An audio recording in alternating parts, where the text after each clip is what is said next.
Olá pessoal, sejam todos bem-vindos aqui ao nosso Clube Criminal, seu podcast que acontece todos os dias, do meio-dia até a 1 da tarde. E hoje com um tema super ultra especial e com vários convidados especiais aqui. Nós temos Rodrigo Stoqueiro no plenário para falar no assunto mídia no plenário e também André Colares ali junto com o João Ricardo Batista para acrescentar, para apimentar um pouquinho aqui a nossa conversa de hoje. Fala aí, João. Olá, todos muito bem-vindos a mais um episódio do nosso Clube Criminal. São mais de 80 capítulos, sempre com convidados especialíssimos. Hoje, temos a grata satisfação de receber duas pessoas aqui, o convidado especial, Dr. Rodrigo Stoqueiro, e o nosso convidado surpresa, André Colares. Então, antes de mais nada, quero passar a palavra aí para esse grande tribuno aqui do Mato Grosso do Sul, de Campo Grande, uma pessoa que eu muito admiro, minha principal referência no Tribunal do Júri hoje, Rodrigo Stoqueiro. Muito obrigado pela sua presença. Obrigado, João. Obrigado, Rodrigo. Grande abraço, André Colares. Para mim é uma satisfação participar do Clube Criminal. Acompanho vocês desde o início, desde a gestação do projeto. Acho sensacional essa democratização do acesso aos temas jurídicos, enfim, advocacia criminal forte e unida, advocacia criminal que respeita o direito do seu assistido. Então, estamos juntos aí, vamos bater um papo sobre o Tribunal do Júri e Mídia hoje. E você sabe que o tema da minha monografia foi esse? Na faculdade, a imparcialidade, ou parcialidade dos jurados e a mídia. E por que isso? Por conta da temática quando aconteceu o júri do Nardoni. Foi naquela época dos Nardones. E eles já estavam condenados, todo mundo sabia, né? Não tinha defesa para eles por conta da mídia. Acho que é mais ou menos nesse sentido, né, Rodrigo? Na verdade, eu tinha antes uma preocupação nos estudos de criminologia, da questão da criminologia midiática, que é chamada, né? Da influência da mídia junto à criminologia nessa forma de legitimação desse poder punitivo, dessa vingança estatal. Só que aí, trabalhando no Tribunal do Júri, a gente percebe o quanto que a mídia, ela, além de legitimar por vezes o discurso punitivista, ela acaba influenciando no caso penal propriamente dito, e isso tem sido cada dia mais demonstrado, não só aqui em Campo Grande, nos casos que eu atuo, mas a gente pode perceber hoje no Brasil inteiro. É bom que o André Colares está aqui, ele vai poder falar disso um pouco também, porque a gente acompanhou, por exemplo, o último julgamento de maior alcance midiático no Brasil hoje, ele participou desse caso, e a gente viu tanto que foi uma briga de narrativas fora do processo também, porque efetivamente o jogo não se joga só no plenário do júri, ele também se joga através dos meios de comunicação. Estou vendo o nosso amigo Thiago Bunin, acabou de chegar aí também, um grande abraço para o Thiago. Será um grande prazer colaborar de alguma forma, contando um pouco dos bastidores de um grande julgamento midiático. Tive a oportunidade de estar ali 7 dias e essa é uma realidade. Essa é uma grande verdade. Às vezes, o trabalho extra-autos seria muito mais impactante. E é absolutamente necessário fazer um enfrentamento, por quê? Por vezes o jurado já chega ali absolutamente contaminado e com uma posição formada. E isso precisa ser... E nós precisamos saber utilizar a mídia como uma ferramenta de captura de cognição fora do plenário do júri. Isso é muito importante, será um grande prazer. Show. Inclusive o Rodrigo estava me contando aqui um pouco antes da gente entrar, liguei para ele um pouquinho antes, ele estava me falando que talvez nós colocamos aqui na live, no decorrer, né, uma repórter para poder falar para a gente como é que funciona esse acesso, como é que a gente fala com eles, como é que a gente pode trabalhar com a mídia, como é que a gente consegue ter esse acesso, né? Porque às vezes a gente acha que é só falar que a mídia é contrária, mas às vezes o que está faltando é o diálogo, né? Sim, exatamente. É a Paola Belinazzi, ela é repórter, ela é jornalista, melhor dizendo, e também cursa Direito, então ela consegue enxergar os dois lados da questão e ter um pouco de experiência do lado do jornalista, entender por que o jornalista atua de tal forma, enfim, e o que a gente pode fazer, se não neutralizar, mas pelo menos para colaborar para que essa balança fique um pouco mais equilibrada, né? Eu tive um caso, João e Rodrigo, que antes de entrar para o plenário, eu tinha ficado muito preocupado, que era o caso da mãe de santo. Aqui em Campo Grande, o Rodrigo vai lembrar de homicídios antes do flagrante chegar. A gente recebe pela imprensa a primeira notícia do fato, né? E aí, depois que a gente recebe o flagrante, a comunicação do flagrante é em 24 horas, Só que a imprensa ela é quase que instantânea. Então, a gente acaba conhecendo os casos penais e os casos do Tribunal do Júri, obviamente, metade vão para mim e outra metade vão para outra vara. Então, eu, pela internet, pelos meios de comunicação, eu fico sabendo do que vai acontecer.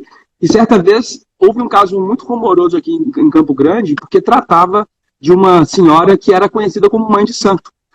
E foram várias reportagens em sequência falando da mãe de santo, falando de macumba, falando de candomblé, falando de forma pejorativa dessas expressões de religiosidade de matriz africana.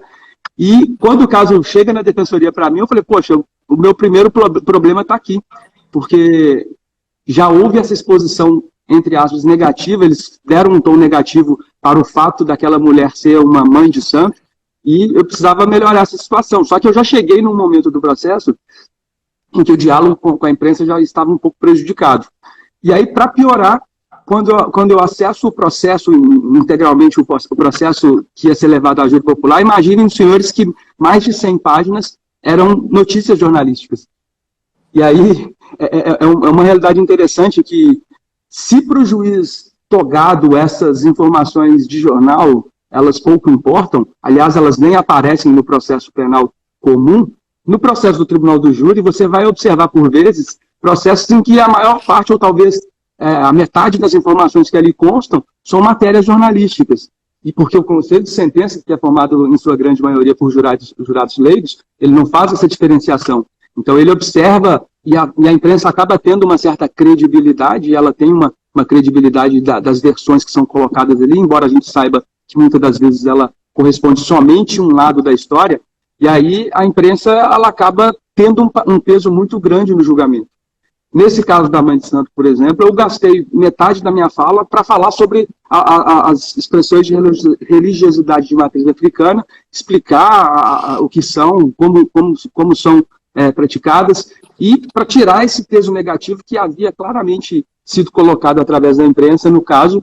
E eu lembro que essa mulher foi, não vou citar o nome dela, mas ela foi absolvida, e eu lembro que no final do julgamento conversei com 2 jurados que vieram falar comigo e falaram, olha, doutor, foi essencial você ter falado sobre a questão da religiosidade, do candomblé, porque eu já conhecia esse caso pela imprensa, eu já tinha um convencimento formado sobre o assunto. Então, nesse caso em especial, eu só pude trabalhar no plenário especificamente, mas se tivesse acompanhado efetivamente desde o início, algo que talvez eu teria feito seria fazer uma contra-informação, uma contra-reportagem para explicar um pouco todo o contexto e dizer que não é a religião que está no banco dos réus, é uma mulher, uma pessoa que tem um direito de defesa, enfim, e que ela precisa ser ouvida, a versão dela, e não esse preconceito que está sendo formado aqui. Então, assim, esse é um exemplo muito simples, muito tranquilo. O André ele pode falar muito bem também, e aí é uma situação nova também. Esse último caso, que durou 7 dias, o júri, na verdade, quando me perguntam desse júri de 7 dias, eu falo, não foi um júri de 7 dias, foi um júri de meses, porque houve claramente um confronto através da mídia, em que uma versão escolhida pela mídia como sendo aquela que seria melhor para o público foi sendo jogada na mídia, e de outro lado a banca defensiva tentando mostrar o lado da defesa, o lado que era importante também ser colocado, né? Os erros de perícia, os erros na produção da prova, as provas que favoreciam também o acusado, enfim. Então, né, André, não foi um júri de 7 dias, foi um júri de longos meses, né? Isso é até uma coisa interessante dizer. Como tendo a oportunidade de trabalhar com o Daledoni, eu acabei participando de alguns casos de repercussão. 2 medidas são indispensáveis. Uma primeira, sempre buscar todas as notícias jornalísticas sobre aquele fato. Então, vai no YouTube, vai no Google, digite ali que você vai conseguir ter uma dimensão do que foi noticiado.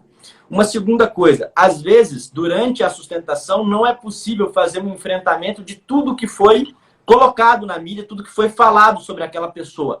Daí, um interrogatório de 9 horas. Por quê? É o momento que você tem para conseguir explorar aquelas informações e fazer um enfrentamento de todas aquelas notícias mal postas durante anos e anos. Então, por exemplo, nesse caso que o professor Rodrigo falou, às vezes, a depender do contexto, tendo uma mídia desfavorável por longos períodos, o ideal é você explorar isso no interrogatório, assim, pelo menos como eu vejo, para mostrar a personalidade do réu, a personalidade da vítima, para mostrar alguma questão de caráter religioso, como foi o caso do professor Rodrigo. Porque, às vezes, no período da sustentação, em 1h30, não dá para falar, apresentar as suas teses e ainda fazer o enfrentamento sobre a postura inadequada da mídia. Um outro aspecto que é muito interessante e revela bem tudo que o professor Rodrigo falou, esse júri, ele inicia o ato primeiro da defesa no momento da sustentação foi mostrar uma notícia jornalística do Fantástico. Mostrar o que foi vendido e, ao final, não foi entregado. Então, mostrou-se ali a notícia jornalística e, a partir disso, nós fomos desconstruindo cada ponto. Olha só, disseram isso e nós provamos que isso não é verdade. Colocaram essa informação para o mundo e ela também não se demonstrou verdadeira. E o júri, na verdade, foi uma desconstrução, assim, o início do plenário nós trabalhamos essa desconstrução do que foi posto aos olhos de todos através da rede mundial, através da comunicação televisiva, e essa é uma coisa muito interessante. Então fica essa recomendação, sempre, sempre, sempre. Um caso que, às vezes até um caso que você entrou ali, não sabe se tem muita repercussão, digite no YouTube. Você sempre vai encontrar alguma matéria do G1 da cidade, do Jornal da Cidade, jornal escrito, que vai te ajudar de alguma maneira na estruturação da defesa. Excelente pontuação, professor. Isso que o André está falando, bom dia, pessoal, bom dia a todos, bom dia, cheguei atrasado aqui, cheguei querendo sentar na janelinha. Mas deixa eu falar, isso que o André está falando é muito interessante. Eu, esses dias, conversando com uma repórter que eu julgo muito, muito respeitosa, muito correta, honesta, aqui em Campo Grande, Mato Grosso do Sul, Marta Ferreira, era do Campo Grande News, agora ela está na Globo, né, no G1 aqui, e ela me disse, Thiago, você viu a série da Elise Matsunaga? Falei, assisti, Marta. E você, o que você achou e etc? Ela falou, pois é, olha só, eu acho que se o caso fosse hoje, pela exposição midiática, o julgamento seria diferente. Falei, por quê, Marta? Ela falou, por conta da ascensão do movimento feminista. Por conta da ascensão do movimento feminista, a reprodução midiática que se deu naquela época de era uma mulher que vinha da prostituição e etc., isso geraria uma interpretação diferente, talvez, aos olhos dos jurados. E pode até parecer, mas isso está muito concatenado com o que o André estava falando. Querendo ou não, casos de exposição midiática acabam, mais do que contaminando, escancarando aquilo que é a visão atual da sociedade. E a visão atual da sociedade é aquela que você vai encontrar sentada no banco de jurados. Então, a mídia, às vezes, o advogado em que pese acha aquilo muito ruim, porque expõe o caso, e de fato, isso pode, querendo ou não, aumentar o fogo sobre o caso, maximizar, potencializar, né? Mas isso te dá um bom norte para saber o que você tem que trabalhar, como o André disse. Então, acho que a gente tem que começar a fazer essa leitura da imprensa. Né? É óbvio que muita exposição midiática me atrapalha no caso, mas a exposição midiática me mostra para onde vai o sentimento da sociedade. Isso é muito importante. Ô Boninho, só uma coisa que eu quero dizer em 30 segundos de um caso que aconteceu há uma semana. Uma cliente do escritório foi acusada de ter matado um coronel da polícia em Florianópolis. E veja só, você viu essa situação. Veja como o que você falou é verdadeiro. Bem naquele momento ali surge a nova tipificação ali do 148B, salvo o melhor juízo, ou 147B. Cara, aquilo ali casou com uma luva perfeitamente ao cenário. De uma mulher que estava sendo vitimizada, uma mulher que estava sendo oprimida, uma mulher que vivia um relacionamento abusivo, e a tese que emplacou ali, veja, foi inexigibilidade de conduta diversa, e ela foi absolvida. Por conta do quê? Por conta do cenário, da situação, e essa nova lei, essa nova tipificação veio para coroar a sustentação e mostrar como isso é uma realidade. E o que você está falando tem absoluto sentido. Só queria reforçar mostrando um caso concreto. Outra questão importante do bom uso da mídia, que tem que ser utilizado, é até mesmo a questão da promoção pessoal. Porque a gente vive nessa sociedade da informação em que reputações podem ser jogadas na lata do lixo em pouco tempo. Então, assim, a gente precisa ter essa comunicação com a imprensa. E eu lembro de um caso que me atingiu de certo modo, que foi o caso do violão. Quando eu toquei o violão no plenário, foi algo que chamou muita atenção. E era o meu último dia de trabalho, eu ia sair de férias logo em seguida, já estava pronto para viajar. E aí eu estava até no aeroporto, a imprensa entrou em contato comigo, aliás, a assessoria de imprensa da Defensoria entrou em contato comigo, porque todo mundo queria falar comigo por conta do episódio do violão. E eu fui meio ranzinza naquele dia, falei, não vou falar com ninguém, eu estou de férias. E aí todas as matérias jornalísticas a respeito do caso eram denegrindo a minha imagem, desculpa a expressão, mas eram sujando meu nome porque eu teria, na verdade, sido responsável pela condenação do réu. E aí eu fui e o Migalhas entrou em contato comigo, eu expliquei a situação para o Migalhas e aí eles fizeram uma reportagem totalmente diferente, positiva, que acabou virando um pouco o jogo, pelo menos na comunidade jurídica. Mas, para o grande público, a imagem que a imprensa passou a meu respeito era de que eu teria prejudicado aquele assistido. Então, assim, para além do caso penal, é muito importante a utilização da mídia e do jornalista também nesse sentido, para evitar que você possa ter o seu nome colocado numa posição não muito boa, não muito favorável, porque efetivamente, se você não conversa com a imprensa, e nesse ponto a imprensa a gente pode falar, ela é democrática, eles costumam querer ouvir a outra parte. Se você age com hostilidade com a imprensa, pode esperar que você vai ter uma resposta não muito boa com relação ao seu nome que será estampado nos veículos de comunicação. Então, é muito importante estabelecer esse contato, não só para o caso penal, mas também para a construção e não deixar haver a desconstrução da sua imagem enquanto profissional. E outra coisa, professor, isso é importante ser construído antes do momento que você precisa. Por exemplo, ontem aconteceu aquele caso da juíza, é um membro do Mind Jus que estava envolvido ali, que sofreu que estava conduzindo, que era o advogado constituído naquele processo, conduzia aquela situação, e ali, naquele momento, eu precisei do conjuro. Liguei para os caras, falei, cara, eu preciso disso no ar imediatamente. Imediatamente. Mas eu fiz esse pedido depois de uma série, de uma vida, de uma construção ali. Surge um caso, mando mensagem para os caras, precisa de alguma dúvida, eu tiro a dúvida, precisa falar com algum advogado, eu passo o contato do advogado. Quer dizer, é uma construção, é uma relação que você vem construindo ali. E aí, quando você precisa, para o bem e para o mal, você tem esse canal aberto. Então, nós temos que entender que o jornalista, todo esse pessoal, eles precisam de informação. E, às vezes, nós temos a informação. É claro que sem ultrapassar barreiras, sem alcançar o espaço da ilegalidade, nós precisamos construir essa relação de confiança com essas pessoas para, no momento ideal, saber utilizar. Então, isso, assim, saibam construir, saibam ler esse cenário. Em certa oportunidade, eu até falei com o Buni isso, até no que diz respeito ao conjuro. Falei, cara, faça essa abordagem aqui, que eu acho que, pelo menos para mim, impactou mais. Eu tinha uma abordagem que não funcionava tanto, agora com essa abordagem está mais legal. E aí, cara, uma vez construída a relação, até quando vão espancar você, eles falam, André, estão querendo te espancar, cara. E aí, sabe? Os caras te protegem, porque pô, você criou uma relação ali. Então isso é muito importante, muito, muito importante. E a gente não pode ser ingênuo de achar a gente não pode ser ingênuo de achar que o outro lado, que os outros jogadores não fazem da mesma forma. Na verdade, eles estão à frente do que a defesa criminal.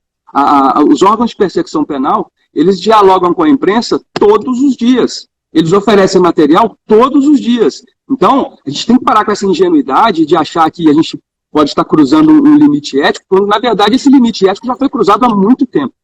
Há muito tempo. O que a gente está fazendo é correndo atrás do prejuízo para poder tentar ter uma certa paridade aí de tratamento. Porque, repito, eles já estão... Esse laço já foi construído pelos órgãos de persecução penal há muito tempo.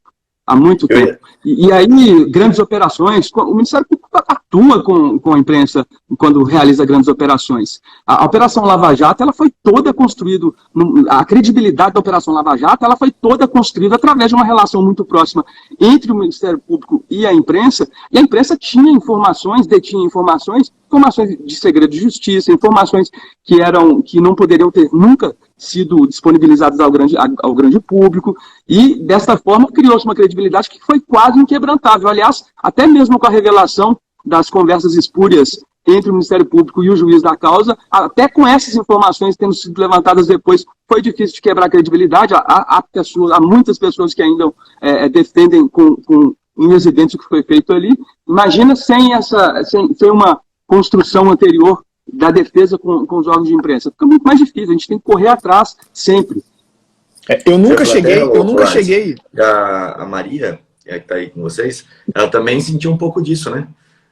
No júri que teve agora, que ela já teve uma participação ali, e aí o foco praticamente do júri todo acabou caindo em cima dela, né? Não sei se ela pode falar um pouquinho até disso aí, daquela cena, não sei se o pessoal lembra, mas que o Daledoni pega ela e demonstra como é que teria sido a agressão ali, a imprensa foi toda em cima dela, né? Antes da Maria falar, queria só deixar minha solidariedade com ela também, porque efetivamente foi uma exposição que teve dos dois lados, né, Maria? Teve muita gente criticando, teve muita gente apoiando, mas de qualquer forma as pessoas não entendiam o que estava sendo feito ali, pessoas que não fazem a mínima ideia do que é o tribunal do júri dando o seu julgamento, e assim, efetivamente, eu até na época mandei mensagem para o André, mandei mensagem para a Maria, para o próprio Daledoni também, porque foi um trabalho de defesa efetivamente hercúleo. Eu mandei uma mensagem no seguinte sentido: foi a primeira vez que eu percebi realmente uma paridade de armas, porque a paridade de armas é quase que uma utopia. O Estado ele tem todo aquele aparato por trás, e a gente sempre tentando buscar essa paridade, e ali a defesa se fez ouvir de um modo muito concreto mesmo. Então foi uma atuação sensacional do ponto de vista estratégico, e assim, meus cumprimentos a Maria aí, e o André, porque foi realmente um caso especial, que é um caso de manual que a gente tem que estudar para fazer as próximas defesas. Obrigada, viu, doutor? Então, é uma coisa até engraçada que a pandemia acabou contribuindo. O que acontece? Antes o júri, os advogados, eles faziam o júri para os jurados, né? Hoje em dia, pelo menos aqui no Paraná, os júris estão sendo transmitidos no YouTube. Então, o júri, ele acabou... os advogados estão fazendo júris para a internet. E o problema disso é que os julgadores da internet, eles não têm dó. E a grande maioria deles acaba que não tem, às vezes, conhecimento técnico de como funciona um júri, não sabe como que o que você pode ou não pode fazer. E por se tratar de um caso de tanta mídia, de tanta repercussão, um caso que estava sendo mantido encoberto, né? Não estava sendo gravado até o momento dos debates, gerou essa grande curiosidade. E chegou no ponto dos debates em que tinham 96 mil pessoas assistindo ao vivo esse júri. E desse grande número, assim, pelo menos metade jogando por baixo não eram advogados e não só sabiam o caso da mídia. E se depararam com uma cena daquelas em um júri de feminicídio, sem entender que uma simulação ocorre diariamente pelos tribunais do Brasil, sem entender a estratégia, sem entender o estudo dos 7 dias que já tinham ocorrido ali com os jurados, e acabaram se assustando. Mas assim, com a população geral, a gente não se espanta. Tudo bem, é normal para eles não entenderem. O que espantou um pouco foram que alguns advogados, inclusive criminais, não entenderam isso ou quiseram dizer que foi errado, que passamos do limite, que aquilo ali não era pedido de defesa. Eu acho que o próprio mundo jurídico se dividiu quanto à conduta que a gente acabou praticando ali. E assim, isso que acabou nos espantando mais do que a própria repercussão. Era um caso de repercussão. Eu, pelo menos, me assustei um pouco com a dimensão que aquilo tomou. Não imaginei em momento algum que aquilo lá fosse uma repercussão. E eu lembro que quando foram para a sala secreta ali, eu peguei meu celular, que eu consegui ver, e comecei a receber mensagem, e eu já tinha virado meme. Em coisa de 3 minutos eu falei: Senhor amado, e agora? O que está acontecendo? Eu acho que nem eu estava ligada na dimensão que aquilo tomou. Mas... o que mais nos espantou foram a divisão no mundo jurídico, assim, do fato de alguns advogados criminalistas estarem contra. Acho que foi mais isso. Sim, deixa eu até fazer. Até uma provocação de ordem criminológica, assim. Isso é muito louco. Me fez lembrar muito, Maria, do movimento da esquerda punitiva, né? que é um movimento que é a favor de pautas antipunitivas, mas que em alguns momentos se perde nessas pautas antipunitivistas, acabando defendendo algo que é completamente punitivista. Tem um artigo muito bom da Maria Lúcia Caram, e que ela identifica o primeiro surgimento disso no movimento feminista contra crimes de violência doméstica e etc., ali na década de 80 e 90, né? E esse foi é muito parecido com isso, porque os advogados que tanto defendem paridade de armas, tanto defendem, né, uma plenitude de defesa no plenário, naquele momento se voltaram contra isso. Eu e o João já rolamos no chão no plenário. A Maria não pode rolar no chão porque ela era mulher? Porque aí a gente está sendo, inclusive, contraditório nisso. Eu estou tirando dela a possibilidade de dar representatividade no plenário, né? Se o Daledoni tivesse chacoalhado o André, ninguém ia achar nada demais, né? Não ia ter dado a repercussão que deu. E aí, a Maria, por ser mulher, ela não pode participar daquela cena? Obviamente, ela estava ciente daquilo, ela estava ali porque quis, ela estava ali porque aquilo estava ensaiado e etc, estava combinado, ela topou, não foi algo que foi feito contra a vontade dela, né? Fala, Rodrigo, desculpa. Não, eu Thiago, eu passei a palavra pro estoqueiro, não pro Rodrigo do Filtro. Não, mas eu já interferi aqui e eu tô comandando esse trem. Não, mas me fala antes, você tá usando filtro, Rodrigo? Tô usando o filtro da Pugliese, velho. Ai. Eu não sei nem como é que faz isso, cara. Eu vou até tentar aprender enquanto você fala aí. Não, eu ia falar só o seguinte, o que eu achei legal foi que a Maria postou e ela, tipo, não assumiu, mas ela colocou, não foi uma coisa assim, tipo, eu vou esconder, vou fingir que nada aconteceu porque deu repercussão. Ela postou, que nem eu mostrei aqui agora no Instagram dela, tá lá o vídeo, e o pessoal criticava, ela postava de novo. Eu achei muito legal isso, de você mostrar que eu fiz e tá ali. O João também, quebrou a costela, né, do Fabiano uma vez no júri, então, tipo, são coisas que acontecem, né? Ô, Thiago, teve um evento que não é relacionado à júri na Defensoria Pública, que o Jean Willis, então na época deputado federal, veio falar na Defensoria Pública sobre os temas correlatos da causa LGBT. E aí, no momento das perguntas, um pastor evangélico foi fazer pergunta e fez uma baita crítica ao que o Jean tinha acabado de falar, sabe? E aí as pessoas que foram lá para ver o Jean, que obviamente eram partidários do que ele prega, enfim, começaram a vaiar o pastor. O que acontece? O próprio Jean falou, gente, o que a gente tanto prega de acabar com a violência contra a pessoa, contra qualquer pessoa, vocês estão fazendo uma violência contra o pastor. O nosso discurso acaba sendo contraditório, porque a gente prega tanto não violência, e quando alguém fala algo que a gente não concorda, a gente vai ser violento com ele também. E aí, assim, é o caso do Tribunal do Júri, principalmente da defesa criminal. Era a hora da advocacia criminal se unir também em torno da defesa criminal, das pautas criminais, e o que a gente viu foi essa divisão, que, como a Maria muito bem falou, eu também fiquei um pouco espantado com aquela divisão toda que o caso levou. No caso do violão, por exemplo, uma coisa que me incomodou muito, não foi nem o que a imprensa só colocou, mas também os haters, né? O que tinha de gente me xingando, falando que eu tinha que a defensoria tinha que me expulsar, que eu tinha que perder o AB, que eu tinha que ser preso no lugar do réu. Rapaz, no início eu tive algumas sensações bem ruins, mas depois eu acabei me acostumando e hoje nem ligo mais quando fazem isso. Dei reportagem num caso agora também de repercussão que envolve organização criminosa, aí eu recebi mensagens no privado me ameaçando, falando que eu ia morrer também, não sei o quê. Falei, não, mas rapidamente, ô João, rapidinho, eu só queria, até para passar a bola para vocês aí, no Paraná, eu queria um contraponto, porque assim, o André, hoje em dia, ele e a Maria estão com o Daledoni, né, um escritório que tem uma estrutura, e por exemplo, muito interessante o que foi feito no caso Manweiler, em que, de certa forma, a mídia não abria espaço para a defesa, e eles precisaram criar uma mídia paralela. Foi criada uma mídia paralela, né, André? A defesa precisou fazer seu próprio trabalho de imprensa.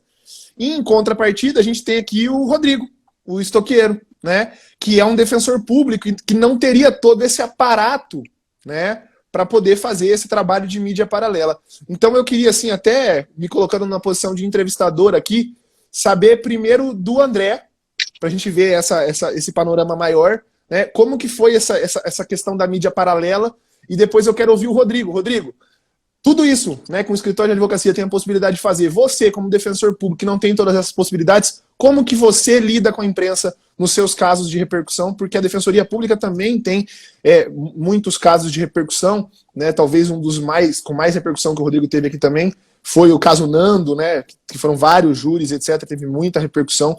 Então eu queria primeiro ouvir de vocês aí, André.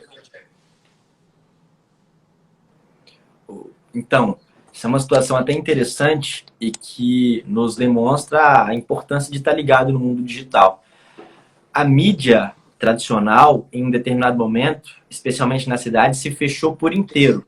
E veja só como que nós tivemos que atingir a população. Fazendo produções de determinados vídeos, assim, mostrando fatos sobre o caso. Então, 5 fatos sobre a Tatiana Spitzer, 5 fatos sobre o caso Manvalha. Veja só, fizemos esses vídeos e, cara, entregamos para a população via tráfego pago. E é uma coisa interessante, as pessoas, assim, às vezes acham que isso só serve para curso na internet, alguma coisa nesse sentido, muito pelo contrário, serve para defesa também. Por quê, cara? Você consegue botar publicidade na rua da casa da pessoa, no bairro da pessoa, no bairro do jurado. Você consegue fazer uma comunicação direcionada, assertiva, com quem está interagindo. E aí, quando a coisa se fechou completamente, nós tínhamos ali uma equipe de fotógrafo e filmmaker, os caras filmavam na hora e a gente já botava o tráfego para rodar, a campanha emplacando ali no Instagram, no Facebook. Isso é até uma coisa interessante em uma determinada ocasião, outra ocasião, até fizeram uma movimentação numa perspectiva civil para inibir essas nossas publicações através da internet. Então, respondendo objetivamente, uma ferramenta que é muito valiosa, rede social. Você pode fazer isso como? Para entregar de forma assertiva e, inclusive, com métricas, via tráfego pago, Facebook Ads, essencialmente, através de Instagram e Facebook. Isso se a mídia convencional se fechar. E uma segunda perspectiva é aquilo que eu já falei anteriormente. Quando você construir uma boa relação com a mídia, eventualmente você consegue ali uma possibilidade de fala, um espaço ainda que reduzido para mostrar a sua versão, para colocar a visão da defesa sobre os fatos. Ali o Alvarez mostrando ali. Cara, você consegue fazer milagre com isso aí. Tendo orçamento, tendo possibilidade, é uma linha que se pode seguir. E na defensoria, Rodrigo? Esse aqui Rodrigo. é a ferramenta do Facebook Ads, por exemplo, que o colega está falando. Olha só a precisão que dá. Eu posso escolher onde eu quero. Então, por exemplo, quero Curitiba, eu quero um bairro de Curitiba. Eu posso chegar perto, eu posso falar, quero para as pessoas que estão nessa rua. Então, talvez eu possa impactar o jurado antes do dia do júri, por exemplo. Essa pode ser uma estratégia. E não vai custar nada, porque para impactar tão pouca gente assim, vai ser muito barato. E tão pouco que eu digo para impactar, sei lá, 10 mil pessoas. É muito barato. Pode falar. Depois de ter a lista de jurados, né, você consegue, inclusive com pesquisa em Google, em fontes abertas, às vezes descobrir a região que a pessoa mora e consegue jogar isso aí, vai cair no celular do jurado. Olha só que ponto chega o uso da tecnologia. Mas aí num panorama completamente diferente. E aí, Estoqueiro, o que você fala pra gente? A Defensoria de Mato Grosso do Sul, ela tem uma assessoria de imprensa, e essa assessoria de imprensa abre portas para a gente poder incluir pautas. Confesso que eu não me utilizo muito nesse sentido da imprensa, por conta, até mesmo pelo volume de trabalho, você acaba não conseguindo dar aquela atenção melhor para o caso na imprensa, enfim. Só que, assim, o que eu tenho utilizado mais a imprensa nesse sentido é para verificação, igual você mesmo falou já anteriormente, da temperatura do processo, né? Para ver como que tem sido a repercussão junto à comunidade local, ver os comentários que são feitos. Aliás, até na pesquisa que eu faço dos jurados, eu tento identificar aqueles jurados que se manifestaram a respeito do caso penal, nas mídias impressas, enfim, na internet. Então, eu utilizo mais como ferramenta de pesquisa mesmo para apurar a temperatura do que propriamente para me auxiliar com uma contra-história, com outros fatos. A gente não consegue, pelo volume de trabalho, ter essa atuação. Mas Alvarez, eu queria ver se a gente podia, não sei se ela está aí, a gente incluir no papo a Paola Bellinazzi, para ela falar um pouco sobre como o jornalista trabalha nesse sentido da cobertura dos casos criminais. Rodrigo, verifica se ela está aí, se ela tiver, eu saio para entrar. Eu derrubo o Você está aí, aí, Paola? O Thiago tá Paola, incomodando, derrubou ele. Tá querendo tomar o lugar da live aqui. Não. Eu não estou vendo aqui os Eu não consigo ver comentários se da ela tá. Paola Belinazzi. Eu não consigo ver Paola se ela tá. Belinazzi, se você estiver aí, manda um oi aqui pra gente aqui nos comentários, só pra gente ver. Aí. Tchau, Thiago. Tchau, Thiago. Deixa eu pôr a Paola aqui, peraí. O Thiago esquece que quem tem o direito de fala aqui sou eu. Eu que mando nesse trem. É você que manda aqui, corta aqui. Olá, olá, olá, olá, seja bem-vinda. Tudo bem, Boa Paola? tarde, tudo bem?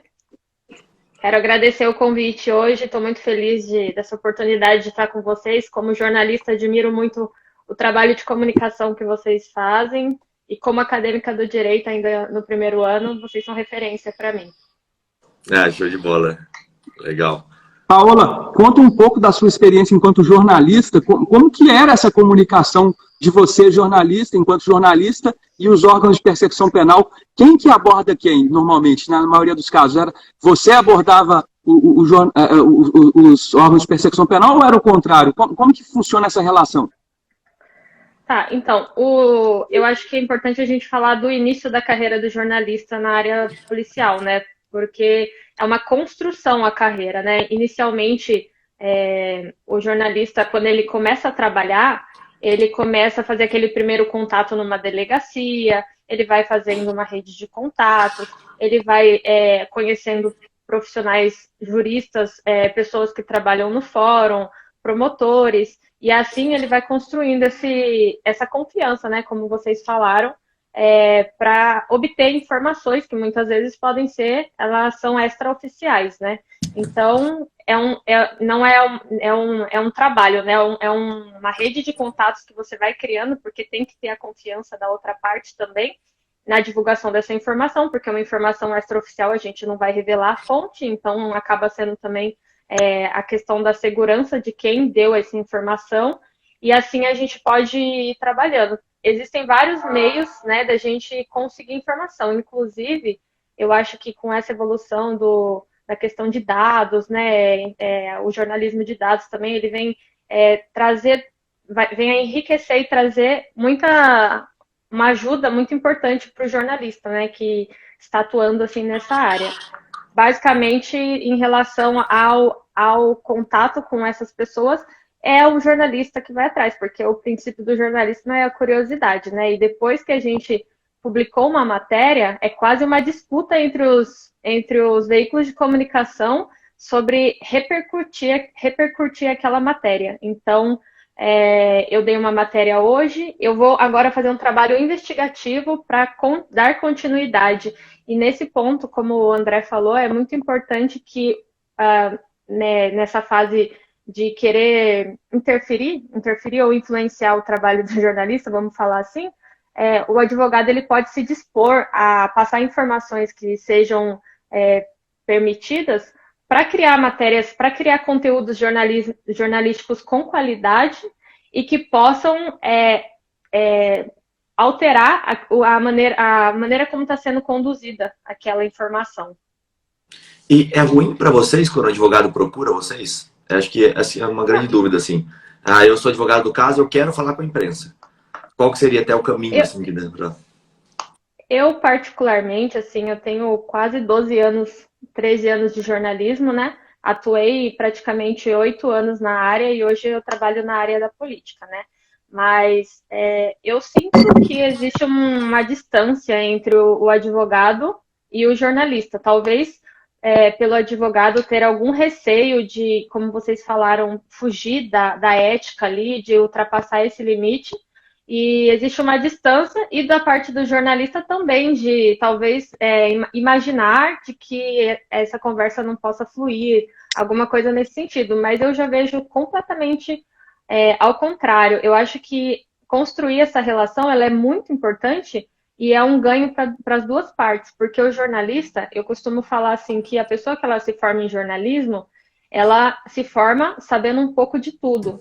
Então, para ela entender como é que funcionam os processos, entender assim com detalhes, ela realmente precisa de pessoas à volta dela ali que possam trazer essa orientação. E o advogado, ele pode entrar efetivamente com essa contribuição de conhecimento que muitas vezes falta para o jornalista. E eu acho que muito jornalista acaba pecando exatamente por não ter esse amparo, né, de um jurídico ali que possa trazer aquela informação que é uma interpretação, porque o jornalista ele faz a interpretação e muitas vezes tentando ser o primeiro a dar aquele furo de reportagem, ser o primeiro a passar aquela informação, ele pode, como eu falei, né, pro Dr. Rodrigo ontem, ele pode acabar apurando da maneira errada a informação sem medir as consequências daquilo que pode causar, né?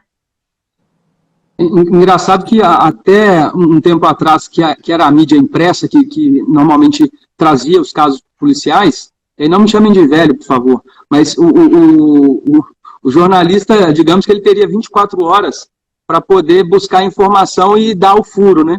Hoje em dia, com o imediatismo da internet, ele não tem mais esse tempo. Então, assim, a apuração é muito rápida e acaba... É muito difícil, às vezes a comunicação ela não consegue ser estabelecida entre as partes e acaba gerando também o confronto de versões que... Eu tenho um caso agora recente aqui, do nosso colega Marlon, advogado, criminalista, que a primeira versão que deram para o fato do cliente dele foi uma versão terrível, como se ele tivesse praticado um feminicídio terrível. E essa versão ela foi estampada nos jornais, na mídia da internet, poucos minutos depois da ocorrência do fato. E aí, ele, através de um trabalho de assessoria de imprensa, com assessoria de imprensa, conversando com a imprensa, ele, menos de 24 horas depois, ele já conseguiu trazer uma segunda versão que se mostrou a correta, que não havia nada de feminicídio no caso. Então, assim, hoje a velocidade das coisas, o jornalista tem que ter esse cuidado também, né, Paula? Porque, apesar da credibilidade, dele avaliar a credibilidade das fontes, muitas vezes ele vai só se fiar nessa credibilidade e não vai buscar efetivamente outras informações para dar sustentação àquela matéria que foi colocada, né?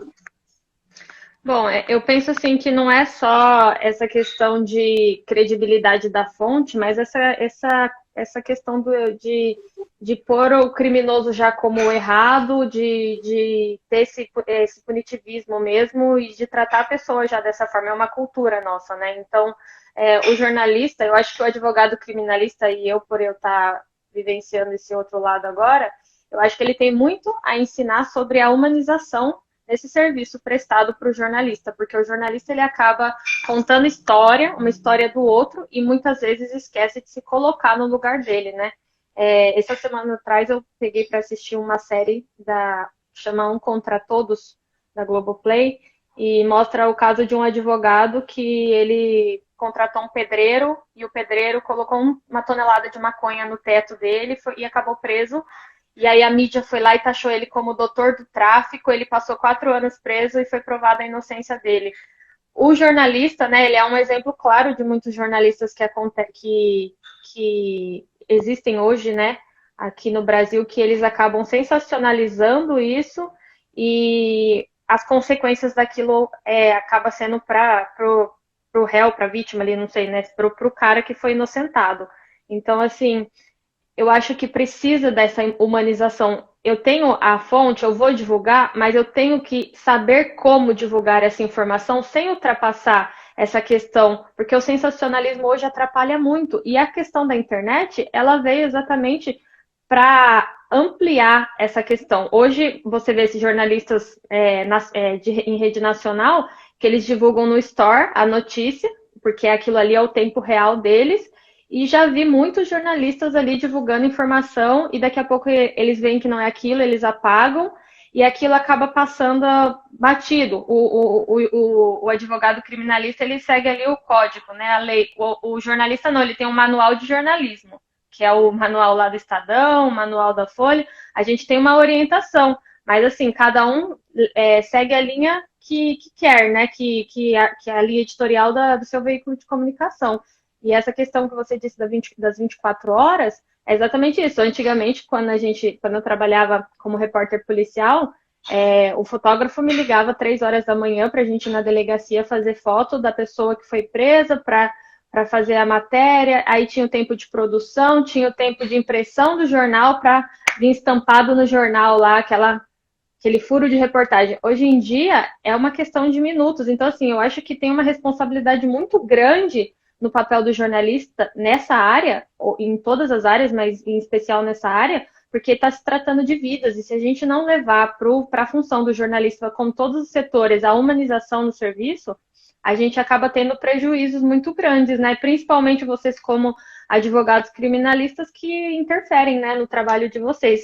Mas acho que tem que haver uma mudança de relacionamento entre o advogado criminalista e o jornalista, que pode usar desse relacionamento para trazer ganhos para o jornalista, que ele acaba ganhando a credibilidade, a autoridade dele diante dos veículos de comunicação, e para o jornalista, que tem a confiança de poder ter acesso a esse advogado que não é distante, mas ele está ali disposto a ajudar, ou pelo menos a tirar dúvidas e coisas desse tipo.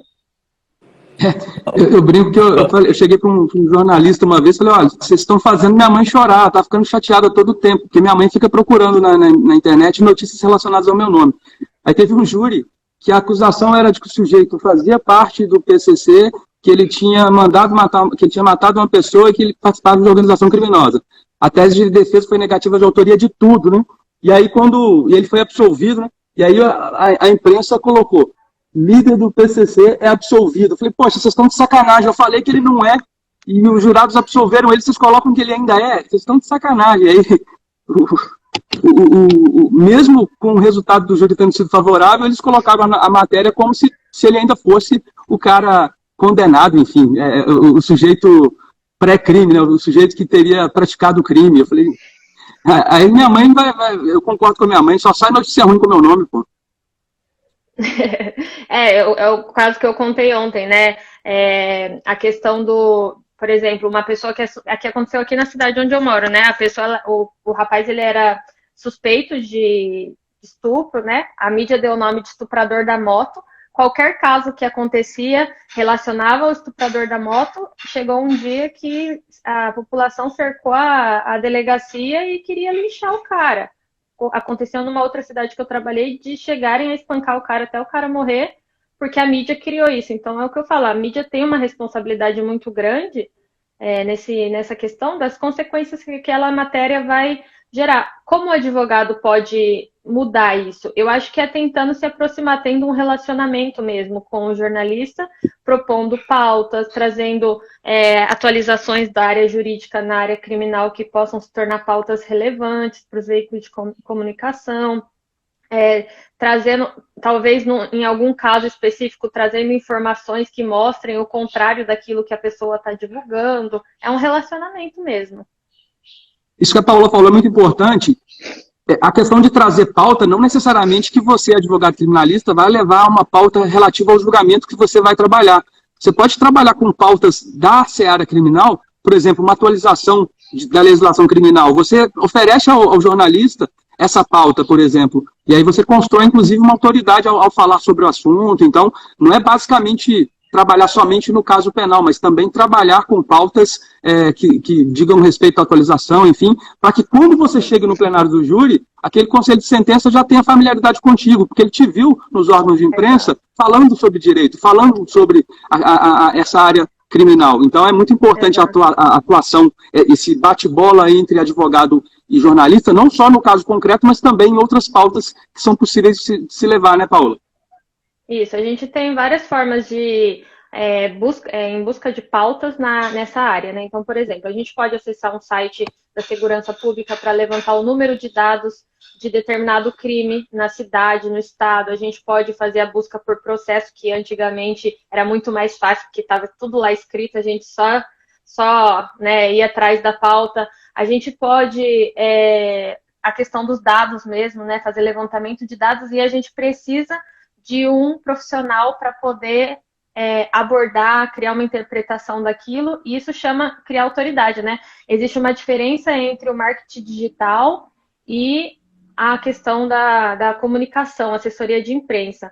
os dois têm o mesmo objetivo de criar autoridade ali. Só que as pessoas, elas dão credibilidade para um veículo de comunicação que tenha relevância. Então, assim, você constrói sim sua autoridade na rede social através do marketing digital, como o André falou, mas você também precisa estar presente nessas questões dos veículos de comunicação, né? Não passando matérias que façam autopromoção, mas criando pautas que tem conteúdo relevante e que você não é o protagonista, mas você está ali passando o seu conhecimento. Isso também é uma maneira de criar autoridade, né? Muito bom. João, tem alguma colocação?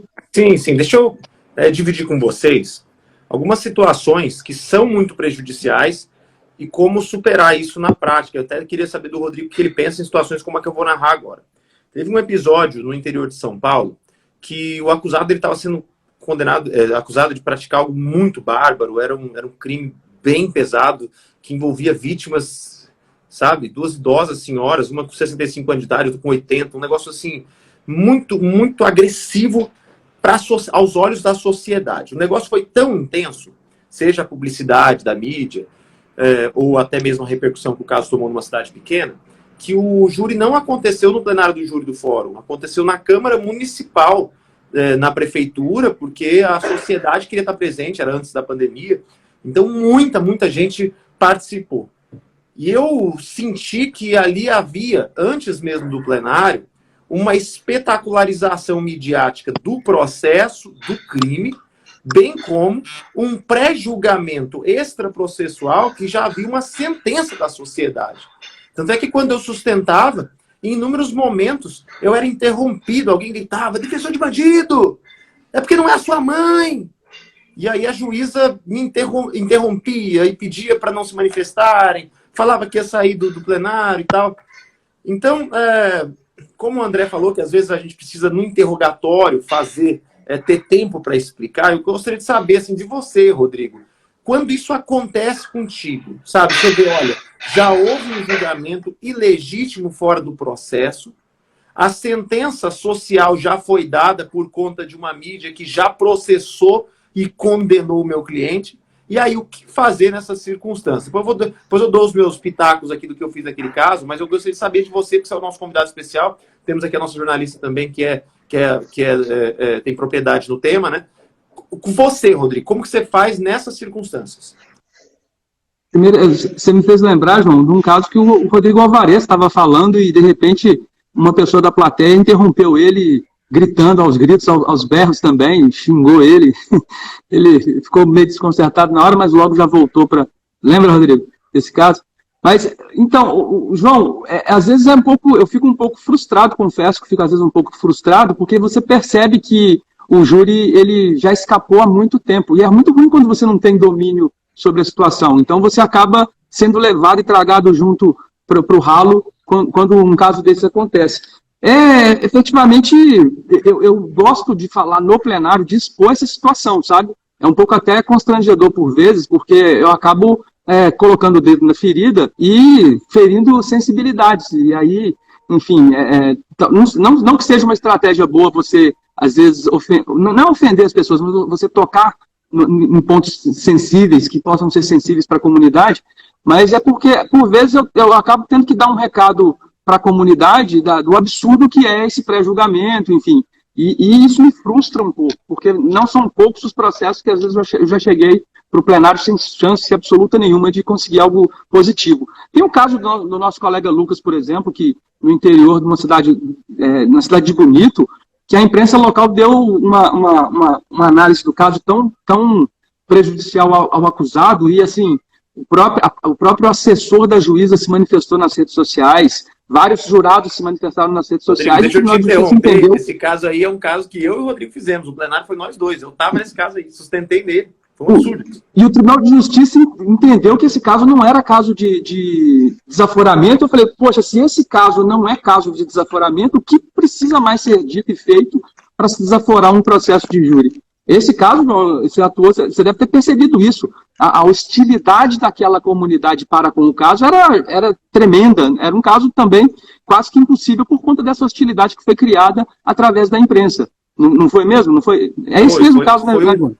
foi uma situação onde a mídia ela publicou vastamente todo e qualquer episódio relacionado ao crime como se fosse uma novela mesmo. O que aconteceu, o dia da prisão, como estavam capturando, quando capturou, vida pregressa. Ou seja, parecia um julgamento midiático mesmo. E o que mais impressionava era que a impressão que a sociedade que se diz sociedade de bem, compromissada com os valores, com o que é certo, essa sociedade gostava, ela se apacentava, se apaziguava quando via, sabe, o réu sofrendo, quando via ele sendo preso, capturado, machucado. Parece que se alegravam sabe, assim, é a materialização do olho por olho, dente por dente. Então, mesmo nós apresentando elementos objetivos de jurados que estavam na lista e que publicamente se manifestaram objetivamente e de forma negativa quanto ao caso, e ainda um assessor da juíza que manifestou-se negativamente de forma positiva em redes sociais, mesmo apresentando tudo isso, elementos diretos, tá? Não são sugestões. Mesmo assim, o Tribunal de Justiça, eu fiz a sustentação oral nesse pedido de desaforamento, mesmo assim, não foi negado, não foi dado, né? Não foi efetivado o direito de ser julgado num local que houvesse imparcialidade, né? Então, você vê, é um caso onde, como que a gente faz uma defesa?